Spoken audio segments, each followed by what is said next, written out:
I think for a lot of us, we don't know how resilient we are until we're tested. And there's definitely a transformation that takes place. Yet in some ways it can also be an unveiling of what's already there.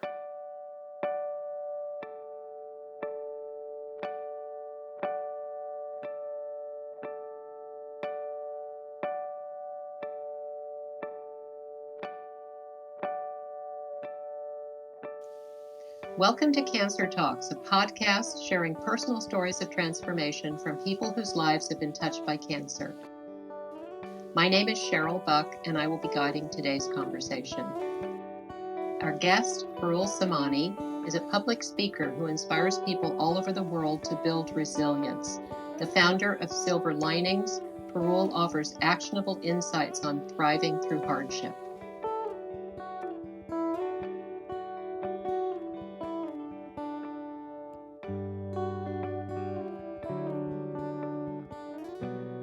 Hi, Parul. Hi, Cheryl. How are you doing today? Doing well. Thank you for chatting with me today. Thank you for chatting with me today. Very grateful for that.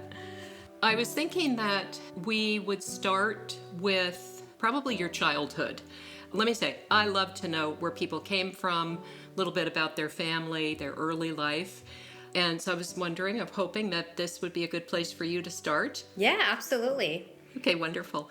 Well, when we talked, which now seems like many months ago, you were talking about how your relationship with cancer began in childhood when you were 6 years old. Will you tell that part of your story? Absolutely. So I'm from a family of immigrants. I was actually born in India myself, but my family moved to the States when I was very young, just about 3 years old.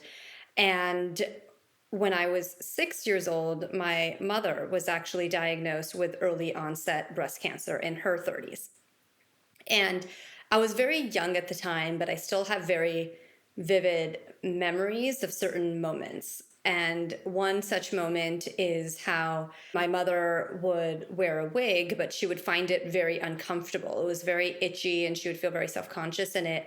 And we lived on a ground floor apartment at the time. And the vivid memory that I have is her not wanting to wear the wig, but then not wanting to be seen by neighbors who might be walking by our balcony doors. And so we would keep all of the curtains closed. And it would be, daytime, but it would be, dark or just like the lights on inside the apartment. And I just have this strong memory of how much of a secret it is that we would keep it. Only the four of us in our family really knew that my mother was going through something like this. And given how young my sister and I were, it was really my parents that were bearing the burden of this all by themselves. And it was that experience of, that darkness and keeping that news in secret that actually led me to want to go almost the entirely different direction, where I knew that, if I were to ever be diagnosed with something as serious as that, I would actually want to be an open book and I would want to share that story with others and seek the support of others and, hopefully help others on their journeys as well. Yes, and that we're going to get to that. That is absolutely what you've done. When did you know that she had cancer? So you were 6 and at the time, and so you just knew something was wrong, but when did you understand that? Yeah, that's a really good question because I don't necessarily remember the specific conversation of when the word cancer was introduced to me. And I don't know if my parents had actually just used that terminology when describing it to me at that young age, or if it's something that I learned over time. But for as far back as I can remember, I've known that that's what she had, and I've just known that it was not something we necessarily talked about outside the family. But then, that wasn't the end of it, because then when I was in high school, my grandfather, my mother's father, was diagnosed with cancer living in India. Uh-huh. And my mother then went to India and stayed for many months when I was 14 years old to help care for my grandfather. And I mean, my sister was largely at college at this time, and it was just my dad and me at home. And I remember the life experience of my mother being away to help care for my grandfather, and me learning how to cook Right. for Oh, for my boy. dad and me at age 14. But Wow. then I also remember going with my dad and sister to visit my mom and grandfather in India, and seeing him in the state that he was in, and knowing that when I left India it would be the last time that I saw him. And so the experiences with cancer have occurred throughout my childhood. Yes. Wow. Well, so we know that your mother survived that bout when you were 6 years old. Yes, thankfully it was caught at a very early stage. And it's interesting how differently a stage 0 or DCIS diagnosis would be treated in this day and age versus back then. Right. Mm-hmm. In these days, doctors may choose to actually not treat it and just monitor it. And back then, they treated it as if it was an aggressive cancer. And she had, very aggressive chemotherapy. She had radiation. The side effects were very severe. And yet I only fully learned and understood that much later in my life. I don't know if I necessarily saw that as a child. I Yes. think Yeah. she was just so brave and was fighting through all of it because she knew she had 2 young children to care for. And again, we were immigrants. We didn't have family members. And, we had some close friends nearby, but my parents didn't feel comfortable sharing the news. And, that was because they didn't want the news to go back to India to her parents, because the connotations around cancer and what a diagnosis like that means was just so much more negative back then. Yes. And so she and my father just faced so much of it alone. Mm-hmm. But thankfully, she did overcome that diagnosis, has been in remission from breast cancer for, over 30 years now, and is doing well, and is a loving grandmother to my daughters and my nieces. Yeah, that's so wonderful. I know we're going to talk about her again in a little bit, but it's so true that I remember when I was younger, before I was a teenager, one of our neighbors had cancer and nobody talked about it. I mean, it was such a secret and we just whispered. You couldn't talk out loud about it. Mm-hmm. So I'm going to skip ahead to 2012, and your first daughter was born, and you were deep into corporate America. Can you talk about that and your at least 2 decades that you spent in what you call the rat race with no sign of leaving? Can you just talk about what it was like then to be working in corporate America, and how you felt about it? Sure. Yeah. So so my first daughter was born in 2011. Oh, And 2011. Okay. yeah, and it was at a time when I was working in management consulting, so a very intense, client services lifestyle, and I was actually in promotion window during my pregnancy, and just, Oh boy. I was intent on prioritizing my health and my pregnancy, and kind of whatever happens with the promotion at that point. But but my mindset at the time was definitely to be a corporate employee. And I had gone to MIT for college. I had joined management consulting right after undergrad. I had worked as a management consultant across 4 different offices, both before and after business school, over the course of 9 years. And I reached a point after my child was born that I wanted to, still work in corporate America, but I wanted to feel like I was part of building something. Mm-hmm. And it was in 2013 that I chose to leave the client services industry and join startups, and Mm-hmm. know that I was willing to work hard as long as it felt like something I was personally passionate about, or more emotionally invested in. And so that's when I made the transition into the startup world. Mm-hmm.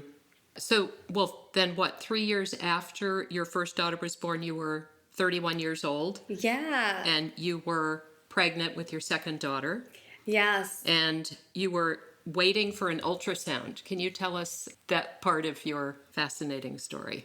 Yes. So, when I think about the sort of the transition in my professional career, then how that all related to my personal life, so 2 weeks after I left management consulting, I found out I was actually pregnant with my second daughter. And regardless, in my first trimester of pregnancy, I joined a startup, and knowing that I would go on maternity leave in about 5-6 months. Yeah. And it was, in fact, that summer at my 38-week ultrasound, when I was just 31 years old, that I felt a lump. And I remember being immediately paranoid about it, asking my OBGYN about it, and being assured that it was likely nothing to worry about because I was so young and because I was pregnant. It was likely a clogged milk duct. Yeah. But she agreed that I could get an ultrasound done and see if a biopsy was needed. But then I never made it to that referral for that appointment because 2 days later my water broke and my newborn arrived 2 weeks early. And if that wasn't chaotic enough, recovering from a C-section, I still had if that wasn't chaotic enough, she actually then was born with complications. So we actually had to be ambulance transported to a neighboring hospital that would have an acute NICU. Oh boy. And that itself was a whole layer of uncertainty and stress and just overwhelming fear because we didn't know what had happened because she had stopped breathing and had to be intubated and all these tests were being run. Oh my gosh. But then at the same time, we also had the lump on top of mind, Right. and didn't, thankfully didn't want that to be deprioritized. And my husband actually wheeled me from the NICU in a wheelchair to the neighboring breast clinic for an ultrasound. Oh my God. And ultimately a biopsy. Oh boy. Wow. And even then, the breast surgeon had said, the tissue feels soft. It's likely nothing to worry about. Go to enjoy time with your baby. A few days later, my daughter and I were both, discharged from the hospital, luckily with a clean bill of health. And, we were enjoying our time at home. And it was that weekend. It was the weekend of Father's Day. It was on her 1-week birthday that I got the call from the breast surgeon saying that the mass is malignant after all. And I was diagnosed with stage 2 triple negative breast cancer. Right. And would require chemotherapy, a bilateral mastectomy, and breast reconstruction. Okay, well, to have both of those things, a newborn child who was born with some difficulties and to have a cancer diagnosis, you've got to be a strong person to take all of that and to have all that happening. And then I look at you now because I didn't know you then. What an extraordinary woman you are. What were you thinking, as you get the phone call and you have this diagnosis, you have this baby, what were you thinking? How did you handle that? Like, what was your response to that? There are a lot of things that people would do. Well, all of the above. I remember when I got the call, I was sitting up in bed holding my baby, and I see the call coming from the doctor on a Saturday. And so before I even answer, I almost immediately know it can't be good news. And I remember putting my baby down on the bed next to me and answering the phone. And my initial response was to actually go into warrior mode. And I remember having a very matter-of-fact conversation of just asking questions, trying to understand the scope of the diagnosis, what needs to be done. And it was very much from this mindset of like, okay, this is happening, like, let's take care of it. Like, what needs to be done? And it was only when she mentioned on the phone that obviously this means you will now have to wean your baby. Oh. That I actually started tearing up. And, nursing had been very difficult for me early on with my first daughter and had, I'd ultimately been able to make it work and had nursed her for over a year. And it had been very important for me to want to do that for my second daughter as well. And so while she was in the acute NICU and I was still in a wheelchair, I was still persisting with the nursing. And for some reason, that hit this emotional trigger that to realize I was going to have to stop that Yes. is what really kind of first opened the floodgates. And it was only when I got off the phone and I turned to my mother, who, thankfully my mom and dad had been at home with me at the time because they had come to help care for my, newborn and support us during that transition. And I got off the phone, looked to my mom, and I just said, it's cancer. And that's when I dropped my head into my hands and just started bawling.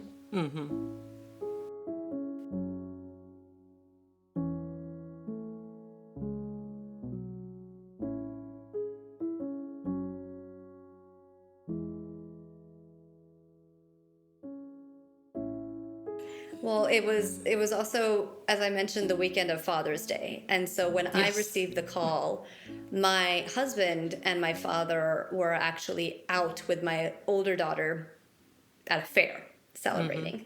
And I remember my mom asking if we should call them and have them come back home. And I was like, no, let them just enjoy that time together. Yes. Before they come home and we have to share this news.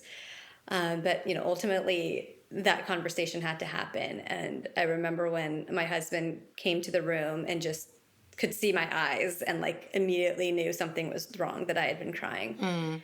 And when I told him that I had been diagnosed with breast cancer, that was an incredibly painful moment because his own birth mother had passed away at age 31 from breast cancer. Oh my gosh. And now his wife at age 31 was being diagnosed with breast cancer. Oh my gosh. And so his immediate reaction was very much grounded in that personal experience. Yes. And, was just like, I can't do this without you. And that's when I went back into warrior mode, which was like, you're not going to have to do this without me. And I remember the exact words because I then later documented them in my blog that I started at around that time, which was, you're not going to have to do this without me. The next few months are going to be tough, but I'm going to be fine. Yes. And I remember thinking that I'm going to be fine because I have to be fine. Parul, it sounds like what's called a crucible experience, which I'm sure you know what that is, but it's an experience that's really intense, that's traumatic, and it's always unplanned. And the outcomes, one of the outcomes of that type of experience can be some kind of personal transformation. And it's not from the experience itself, but it's how you handle the experience. So I know a little bit about how you handled it, and you just led us into that. That's really where the transformation occurs. And from what I know of your life, you went from a caterpillar to a butterfly. That's my favorite way of looking at what is a transformation. And your whole world turned upside down, and then you realized you needed to go into warrior mode, and that's how you handled it. And I just say, kudos to you. That's extraordinary. Thank you. I think for a lot of us, we don't know how resilient we are until we're tested. Yes, exactly. And exactly. there's definitely a transformation that takes place. And yet in some ways it can also be an unveiling of what's already there. And you just didn't necessarily know until that moment happens. Exactly. That's a great way of putting it. So then you stepped into warrior mode, which was probably all of the treatments and then also kind of a mental shift, right? You talk a lot about shifting your mindset. Yes, for sure. I will start by saying that I was very fortunate.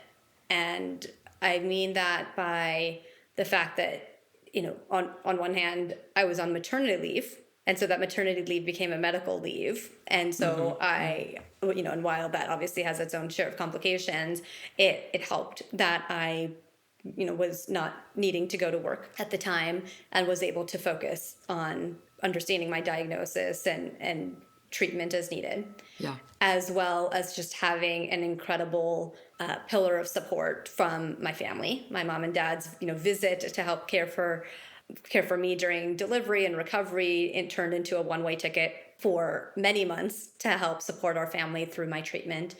And, between them, my husband, and countless friends who showed up in so many ways, I was very, very fortunate to be able to be surrounded by as much love as I was, and focus on my treatment and recovery in the way that I was. When it comes to what warrior mode looked like, I would say it was a month between my day of receiving the diagnosis and actually starting chemotherapy. And that, in many ways, was the most painful month of my life, because there was so much uncertainty during that time, and fear of what could be. Like, we thought it was earlier stage, but until we get the PET scan, we don't really know. And there were multiple opinions that, we got, which also had different recommendations. Oh boy. But those actions, the act of doing that research, getting those opinions, informing ourselves, and identifying what treatment plan we're most comfortable with, the actions of all of that was actually very empowering. We believe a lot in hope and optimism, but my husband and I also talk about how hope is not a course of action. And we felt much more empowered by not just waiting to be told, okay, this is what you should do, and this is how we're going to do it, but really diving in and taking action on our own part to feel as informed as we could. Yes. And so that's how warrior mode manifested itself in that first month. When it came time to having agreed upon a treatment plan and now being about to start treatment, I also then decided to start a blog. And that blog, called New Job, New Baby, New Cancer, was meant to document my experiences real time as this young mother going through this experience. And warrior mode in this phase manifested itself by me identifying a purpose and creating a purpose out of this hardship. Wow. And what that purpose was is, through the blog, to be able to document my experiences, but do so in a way that, one, I would ultimately be able to share with my daughters when they're older, and be proud of what they're reading, of what this experience was like for our family, and how we faced it. And two, to ultimately serve as a resource, to fill it with insights and inspiration that would hopefully help others down the road who may be going through a similar journey of their own. And that purpose and that intention to have the blog be positive in nature then actually helped shape my entire mindset and my own approach to how I'm going to approach the treatment. And it's not like every day was filled with positivity and that the raw moments of despair and like the unexpected breakdowns, it's not like those didn't happen. And it's not like I didn't talk about those truths in the blog either. It's all there. Yeah. But knowing that it's okay to feel those emotions and still be able to consider yourself strong and positive and inspiring, that belief actually provided a lot of strength for me throughout the journey. And just the act of writing and having this platform to share all of these life observations and perspectives that I was suddenly experiencing was also very therapeutic. Yes, I can imagine. Did you post it as you went along so your friends and family were reading it? Yes. Was it more like a diary? No, I did post it. I had always known that I would be an open book. And there was nothing secret about my diagnosis, right. or any of my feelings, about it. We shared it. Share the news with friends. Actually, it's kind of a funny story because at point of diagnosis, at that time we were really only sharing with family and like super close friends. And it would have been impossible to hide anyway because people were reaching out about the new baby and wanting to meet the baby. Oh, And right, so right. it's kind of impossible to hide this news during that time. But, the week that I started chemotherapy was also the week of my 32nd birthday. And I've always loved birthdays, and like especially when they're my own, it's Right. just a lot of fun in this family. And we actually sent out an email to our close group of friends, letting them know in the same email that FYI, I've been diagnosed with breast cancer and I'm starting chemo. But assuming I feel well, we'd love to have you over in the backyard Oh my for a little gosh. birthday celebration.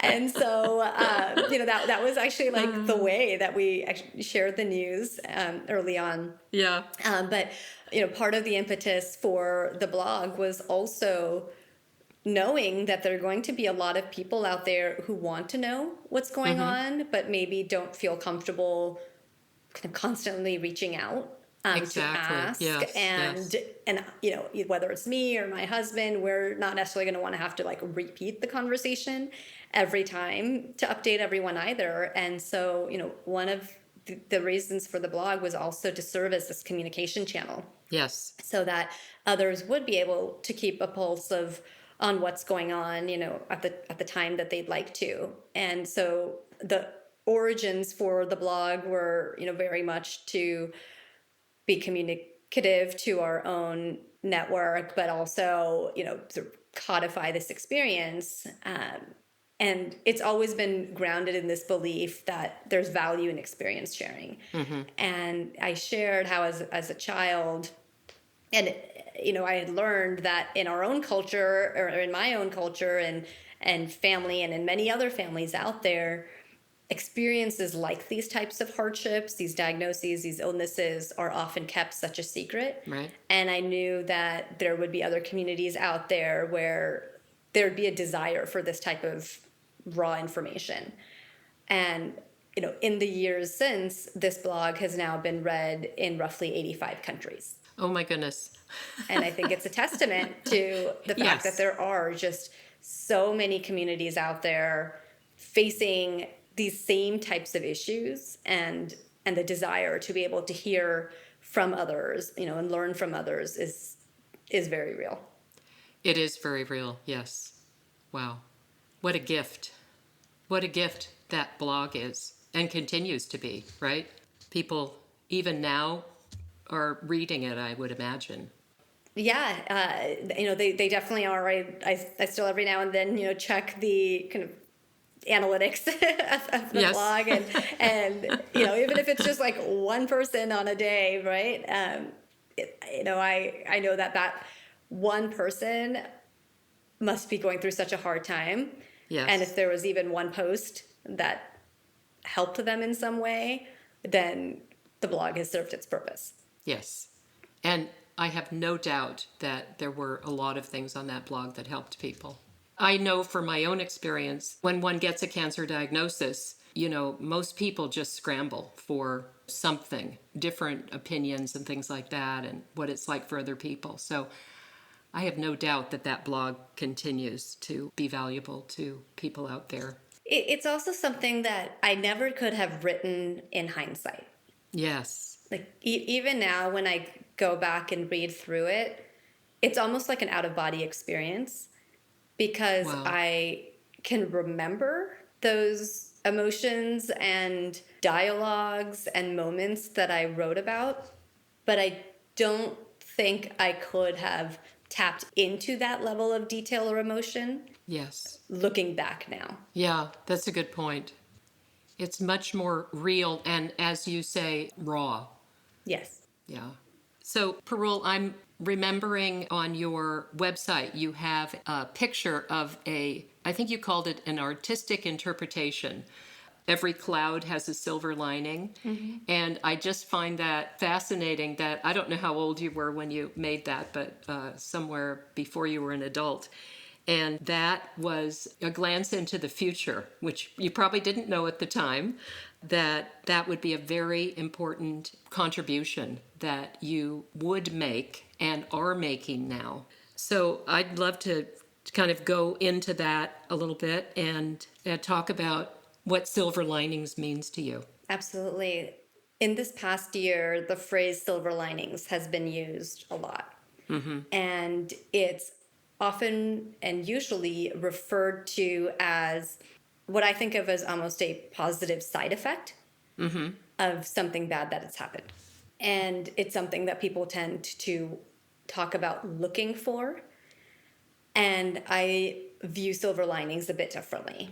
I view them as positive outcomes that can be created during times of hardship.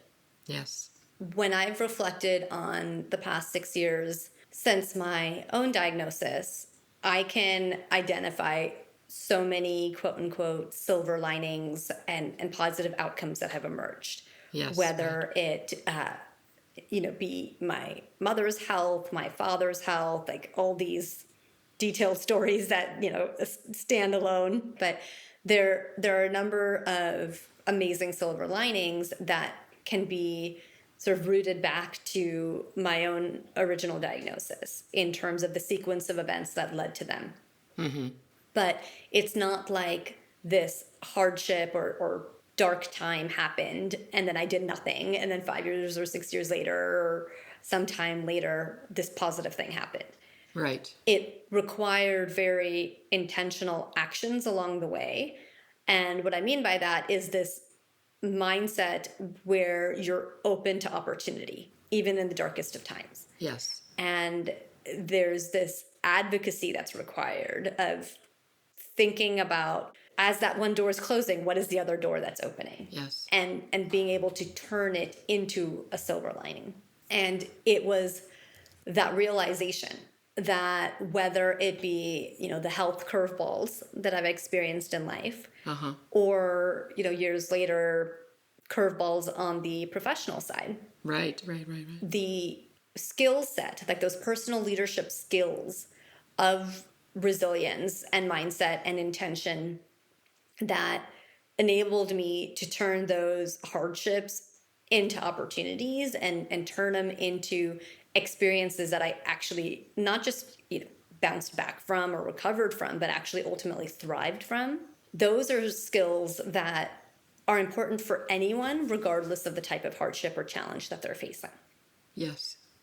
And it's that realization that suddenly became my mission and became like the work that I wanted to do in my life. And so it was actually on the exact day of my 5-year remission anniversary that I launched this new work which I titled Silver Linings. And it's about championing resilience and advocacy and mental well-being to help others navigate through their own uncertainty and challenges, whether that be on the personal side or the professional side, and help them build their own personal resilience and be their own best advocates, whether it relates to their health or otherwise, so that they can live their most fulfilling life.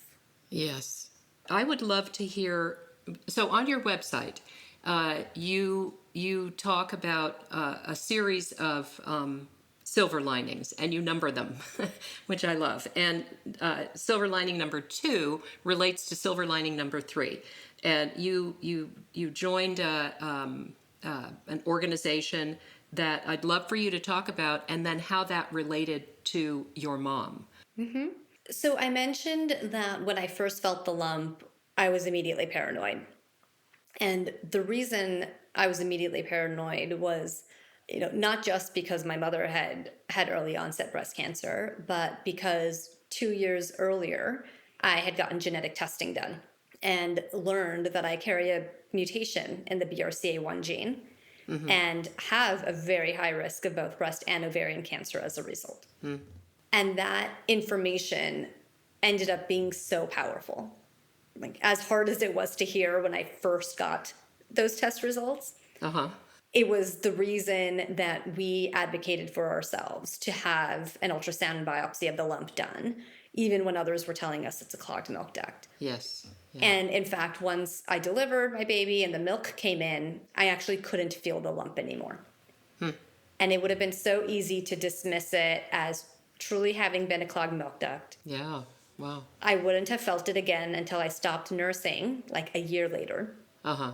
And my prognosis would have been entirely different by then. Wow. And so the power of genetic testing and the information that it provides played a critical role in saving my own life. And over the course of having gone through that, very character building period in my life, I also had the professional realization that I want to shift into an industry that is more mission driven and that I am passionate about. And honestly, at the time, I actually didn't know what that would be. And then I came across an article about a company whose mission at the time was to democratize access to genetic testing for hereditary cancers. Wow. And it felt like this mission that had found me. Yes. And I ended up joining this company. And through that work, I had the opportunity to present at many healthcare conferences and share my experiences with genetic testing and the power it can have. And so it was incredibly blindsiding when I was then unexpectedly laid off. I understand the rational reasons something like that needs to happen. But at a personal level, because I felt like I was losing my ikigai. Yeah. Your reason for being. Yes. So there was this whole other level of grief that came with it.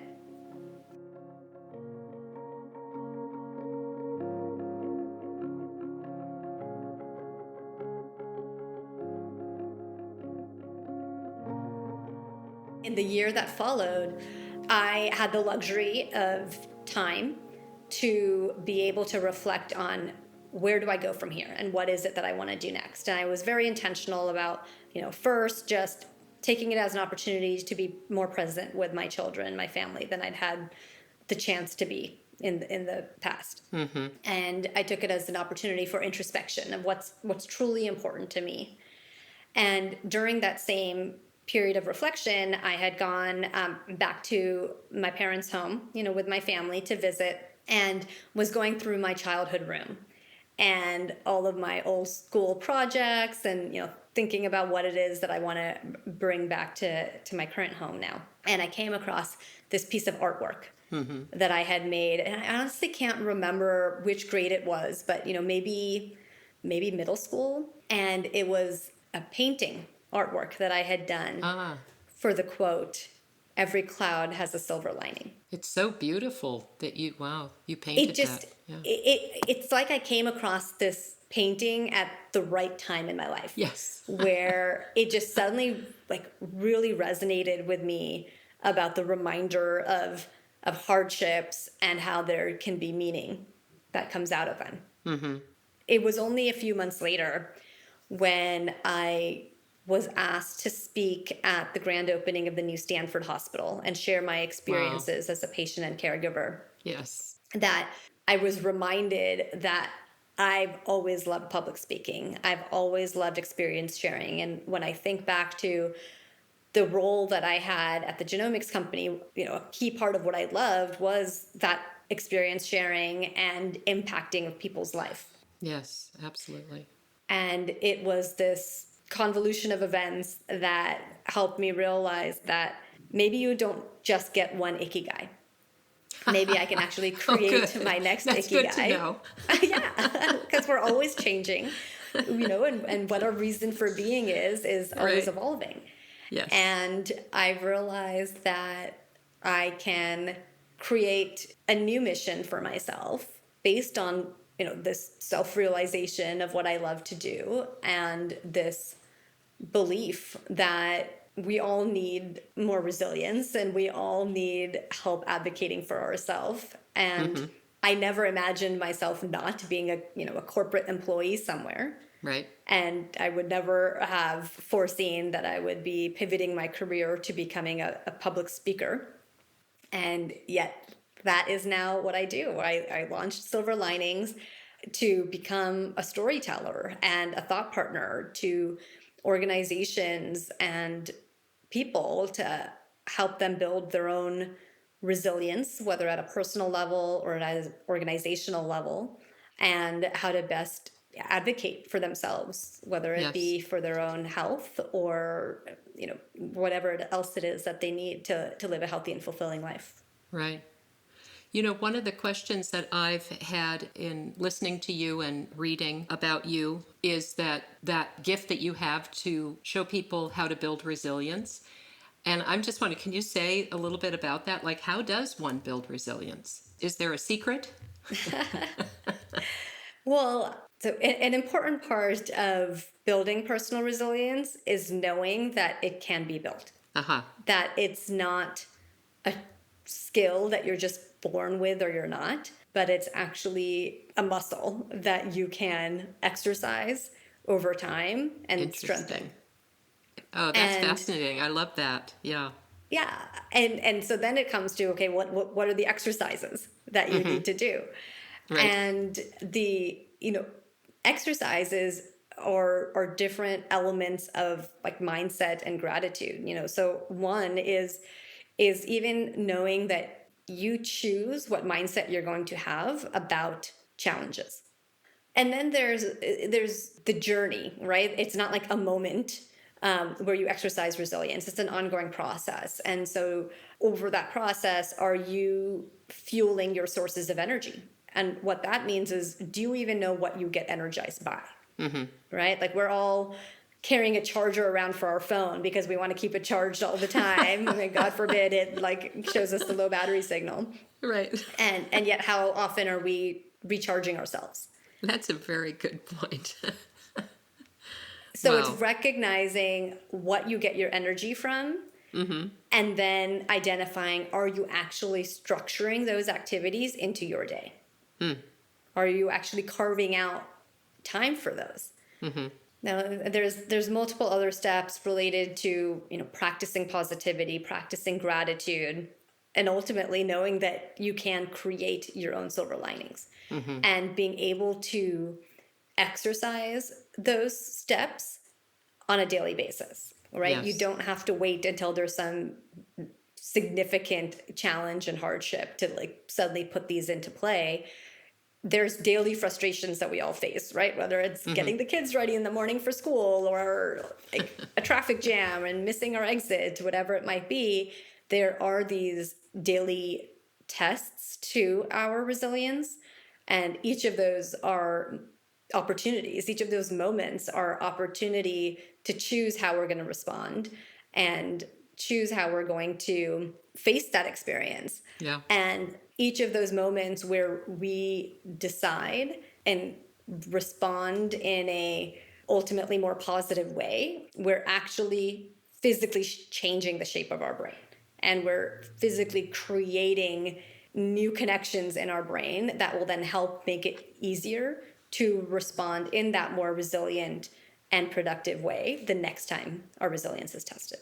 That's fantastic. So I just have this one thing in my mind here as I'm remembering all of our conversations, and that is silver lining number 3. Could you tell us that story? Yes. So, when I spoke about silver linings, I mentioned how there's a lot of work that goes into creating them, and, advocacy and finding of opportunity that's involved. And one such example is genetic testing. I had been the first in my family to get it, the first to learn that there is this, genetic mutation at hand. And we had assumed it had come from my mother, given her own early onset breast cancer.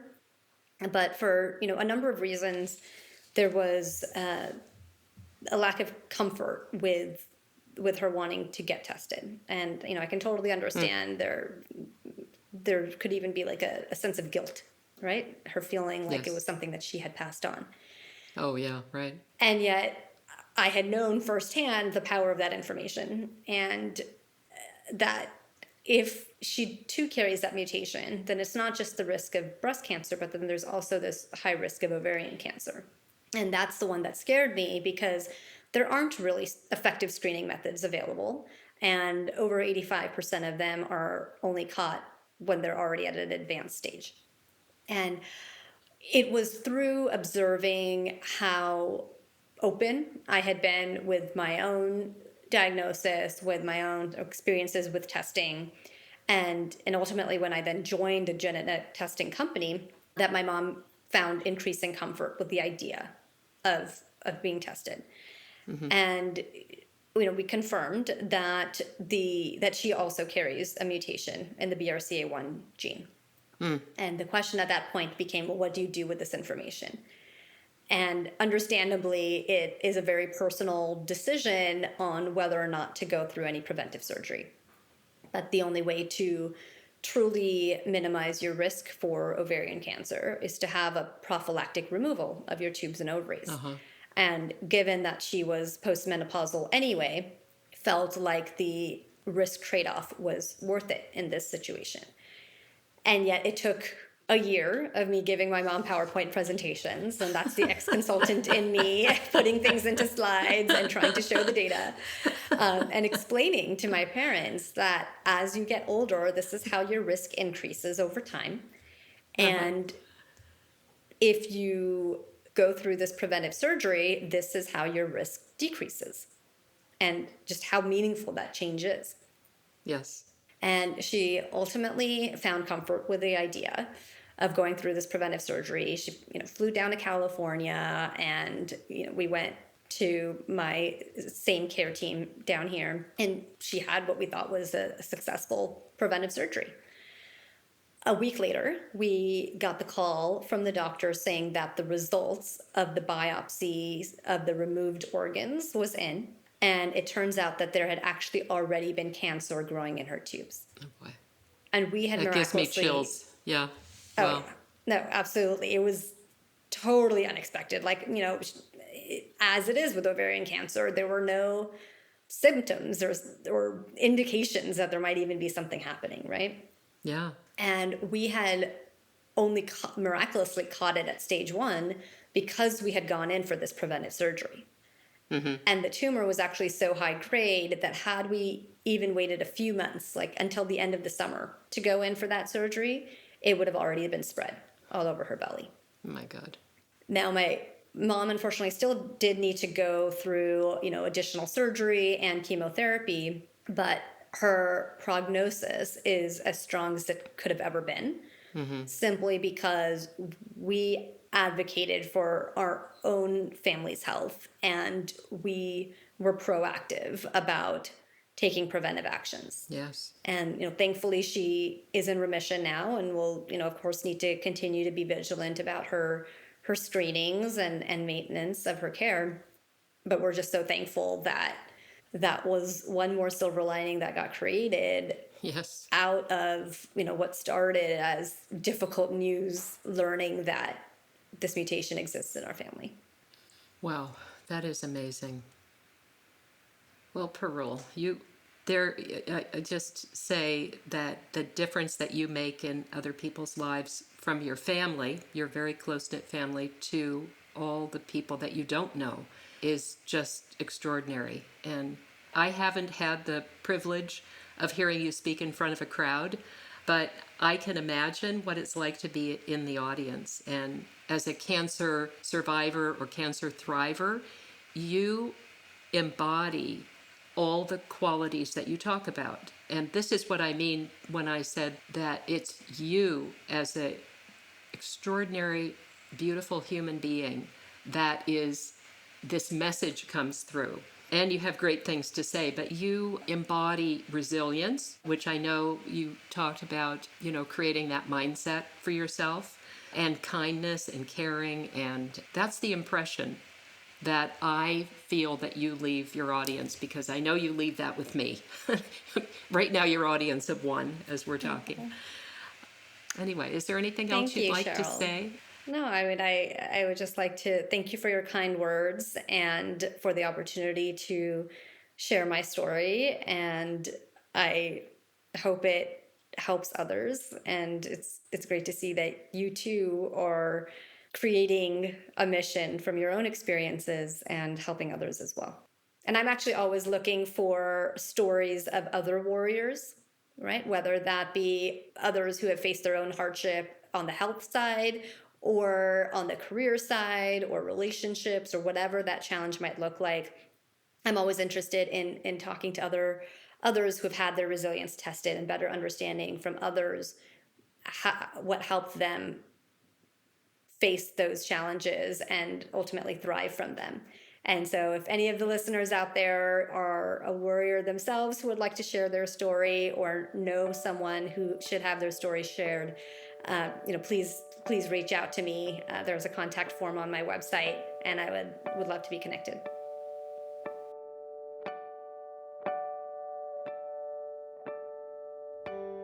If you enjoyed this conversation, please leave a review in your podcast app. This podcast is a platform for anyone who has been touched by cancer. Go to cancertalks.com/mystory to join the conversation. If you are moved to donate, please visit patreon.com/cancertalks. This episode was produced by Claire de Laszlo and Rory Amunrud, music and editing by Annie Murnighan, and a special thanks to our donors and volunteers. We couldn't do this without you.